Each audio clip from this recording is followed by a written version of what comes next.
Hello, IGN. My name is Jose Otero. I am here with Brian Altano. Brrrah! And this is a rewind theater for Super Mario Maker, which this is their E3 2015 trailer. But wait, this is not World 1-1. What just happened? What was that giant fireball? It was a Bowser. So I do want to point this out, though, really quick. Outside of Bowser's enormous size and the fact that if you don't know by now, Super Mario Maker is a game where you're going to make custom Mario levels, I do want to call attention to the fact that that fireball just ate through 1, 2, 3 blocks, 4 blocks. And then before it went exploded. Poof. Yeah, I don't know when that was set into rules, into Dogma. Yeah. So, So Mario Maker is a game where you can make your own Mario levels. We're going to see thousands of them. That had a huge showing at E3 this year. It's actually now called Super Mario Maker. And look at that wall of fire up. It's a game we saw last year at E3. It was actually kind of leaked, but then announced officially, and now we got to really dig into it. So let's take a look. Let's dig into this, Man. which is the tile set. So I want to point out that the bottom row of what you're looking at was what I remember them showing at E3 last year when this game was unveiled as Mario Maker. It's also the stuff that that makes the most sense to us as old school Mario fans. That's literally the tile set from the original Super Mario Brothers. And you see the Goomba, you see the Koopa, you see the Piranha Plant. These are all very familiar things. But then when you go through rows 1, 2, 3, 4, and 5, holy cow. Look at all that stuff. So you've got the music. Some of this stuff, by the way, to point out, did not exist in the original Super Mario Brothers. And we've kind of talked about this before, how Super Mario Maker is a convergence of generations of Mario, but at the same time, each individual game is respecting sort of the rule set and the power-ups for that game. So, for example, the clown car that Bowser rides in didn't exist in Super Mario Brothers, but they've made an 8-bit sprite for it. That's right. It first appeared in Super Mario World, where it was 16-bit, but they did a little demaking for this game. We see the same thing for the Chain Chomp, who looks like an 8-bit version of the Chain Chomp. Again, that's somebody we didn't see until Mario 3. But that was an 8-bit game, but the graphics did get better. Magic Koopa, same way. Same thing. They really reduced it down. Right there on row 3. Yeah, so I think what they did was the original NES only had a certain amount of colors, and they kind of did a reduction sauce of sorts to make sure everything could fit. I mean, most of row the donut lift on row 3, the POW block, I don't remember seeing ever in the original Super Mario Brothers. At least I don't remember that thing until Super Mario Brothers 2. Which is absent from Super Mario Maker. You can pick this apart, and you should, but this is roughly what to expect. But this tile set, we should point out, to some degree, does change. Because the power-ups to these games are unique to these specific games. And so it'll be interesting to see, for example, where the cape falls. And I do also want to know what is missing, because row 5 is missing a bunch of stuff.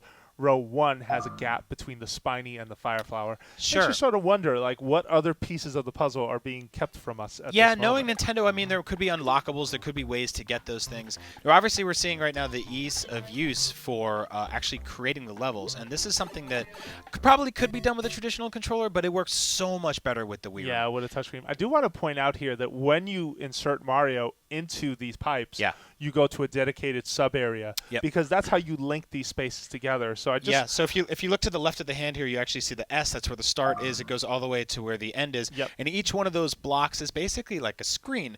So you could basically use the warp pipes kind of as portals to bring you from area to area. So you could go from underwater to above land to underground, back to above, anything you want. And I do want to point out that at E3, if you watch the footage that they showed of this, and it doesn't really show up in this trailer, but this big hand that you're seeing right here, that can be replaced by a cat's paw. And I don't know why, but that's a thing you should know. A lot of people associate with a cat's paw more than a regular hand. I love that new costume, by the way. You think that's going to be a thing? They're using it in all the promotional marketing. The hard hat Mario who's just really getting in there building levels.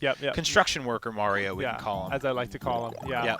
And then here you're just seeing the creation tools at work, right? So you're seeing, for example, Spinies on a... I don't even know what to call that, but they are on a dedicated path where they go back and forth. You have... So we saw Super Mario 1, we saw Super Mario 3, we saw Super Mario World, and now we have new Super Mario Brothers. So noticeably absent, Mario 2. As we said earlier. No, absolutely. I do want to point out, too, that I never realized the spin jump can bounce off of the open mouth of a Piranha Plant. I need to go back and check this. But overall, you're seeing just how crazy this can get. If you wanted an underwater battle between Bowser and Mario, this is it.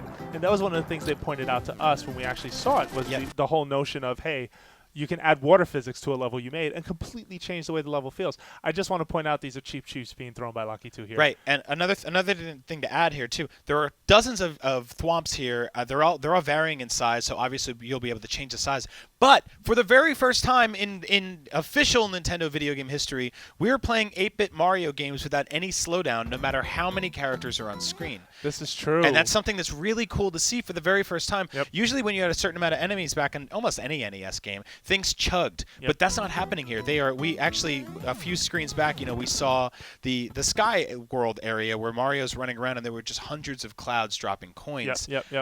They're all over the place here. So the screens are just packed with enemies. The limitations of the 8-bit era are gone, and they have been replaced by some really cool stuff.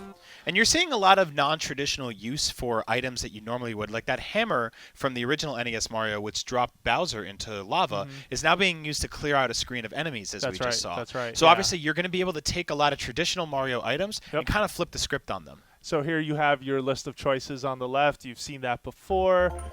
Notice the tile set at the top and how this is sort of matches the icon for what we showed earlier, which would be the default set of sort of things you have to tinker with. And when you switch between art styles very easily. Yeah.